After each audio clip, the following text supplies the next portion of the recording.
ستړي مشئ. زه شکیبا حبیب یم او نننی لوست ته ښه راغلی. تاسو به هم فرصت ولرئ چې په دې لوست کې برخه واخلئ. نن به دا زده کړو چې له دوو کسانو یا شیانو ډېر څه څنګه پرتله کړو. لومړی دې خلکو ته غوږ شئ چې د افغانستان په اړه خبرې کوي. د کومو دریو شیانو په اړه خبرې کوي؟ The longest river is Helmand River. The highest mountain is Noshak. The biggest city is Kabul. آیا تاسو پرې پوه شوئ؟ دوی د طبیعي منظرو په اړه خبرې کوي چې موږ یې په اړه تیرو لوستونو کې خبرې کړې وې. یو سیند، یو غر او یو ښار. هغه صفتونه چې دوی وکارول دا وو: لانګ یا اوږد د سیند لپاره، های یا لوړ د یوه غره لپاره، او بیگ یا غټ د یو ښار لپاره. خو تاسو واورېدل چې دوی دا صفتونه څنګه بدل کړل. یو ځل یې بیا واورئ. The longest river is Helmand River. The highest mountain is Noshak. The biggest city is Kabul.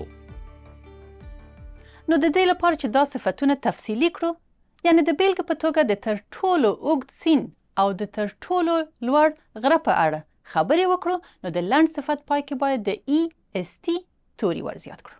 نو لانګ بشي longest او های بشي highest. خو پام وکړئ چې په بیگ کې بیا دا حالت بدل دی.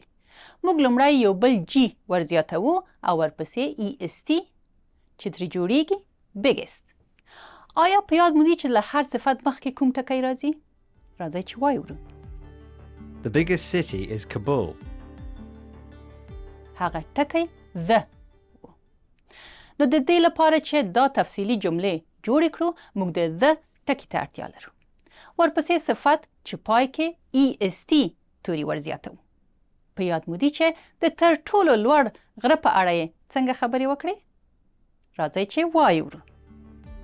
The highest mountain is Noshak. راځئ چې تمرین یې کړو.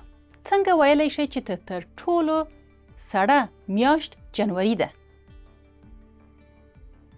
راځئ چې وایو. The coldest month is January. څنګه ویلی شئ چې تر ټولو توده میاشت جولای ده؟ راځئ چې وایو. The warmest month is July. عالی. همداسې چې مو مخکینی لوست کې زده کړل، هغه صفتونه چې په وای ختمیږي پر ځای آی لیکو او ورپسې د ER ټکي، خو د تفصیلي بڼې لپاره بیا IEST ورزیاتوو. راځئ چې د دې صفتونو چې په وای ختمیږي ځینې نورې بیلګې واورو او وګورو. آیا تاسو پرې پوهیږئ؟ June is the sunniest month in Afghanistan. Kabul is the busiest city. نو دواړه ټکي سنی یا لمرین او بزی یا بخت په وای ختمیږي.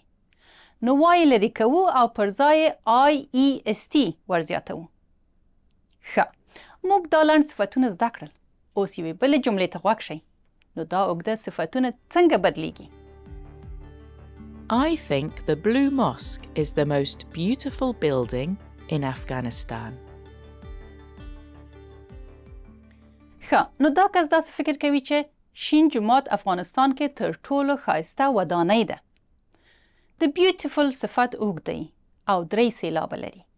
موږ یې پای کې EST نه ورزیاتوو، خو پر ځای صفت پر خپل حال پرېږدو، خو تر وړاندې the most ټکی ورزیاتوو. نو تر ټولو ښایسته یا the most beautiful ترې جوړیږي. راځئ چې تمرین یې کړو. څنګه ویلی شئ چې لندن په انګلند کې تر ټولو ګران بیه ښار دی؟ چې مرسته در سره وکړم، expensive د ګران بیه په معنا دی. London is the most expensive city in the UK. آفرین. که مو په یاد وي، تیر لوست کې ځینې استثناوې مو هم زده کړې.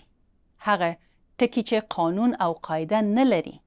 دوه مهم یې good یا ښه دی چې په better بدلیږي، او د bad یا bad دی چې په worse بدلیږي. راځئ چې لیلا ته غوږ شو چې بریتانیا ته د سفر لپاره د ښه او بد وخت په اړه خبرې کوي.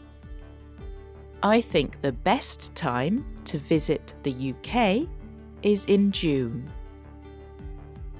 I think the worst time to visit the UK is in February. ښه، کله چې د تر ټولو ښه وخت په اړه خبرې کوو بیا د the best او چې د تر ټولو بد وخت په اړه خبرې کوو بیا the worst کاروو. هڅه وکړئ د خپل هیواد د سیمو په اړه خبرې وکړئ او دا ټکي چې مو نن زده کړل پکې وکاروئ. بای.